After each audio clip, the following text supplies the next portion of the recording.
দেউতা মোক 100 টকা এটা দি আছোঁ, মোৰ চুলি দাড়িবোৰ দীঘল হৈছে, কটাই আহোঁ। বোপাই, আজিলৈকে উপাৰ্জন কৰিবলৈ নিশিকিলি। 15 বছৰ গৈ ভেঞ্চাৰ স্কুলত খাটিলি, কি পালি? কি আশা লৈ ভেঞ্চাৰ স্কুলত খাটি আছা? দেউতা, ভেঞ্চাৰ স্কুলত খাটি মই শিক্ষাৰ পোহৰ বিলাইছোঁ দেউতা।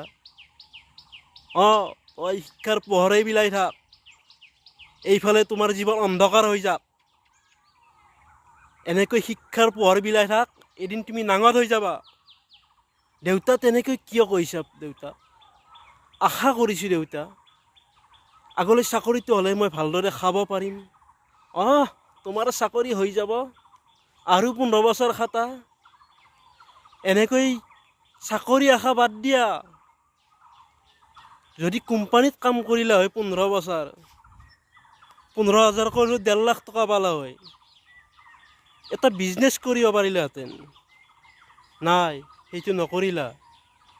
ভেঞ্চাৰ স্কুলত খাটি শিক্ষাৰ পোহৰ বিলাইছা, এবাকে নিজৰ জীৱন ধ্বংসৰ পথে ঠেলি দিছা।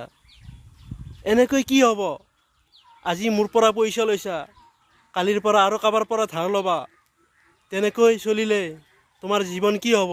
এদিন তুমি অন্ধকাৰৰ গতি কৰিব লাগিব।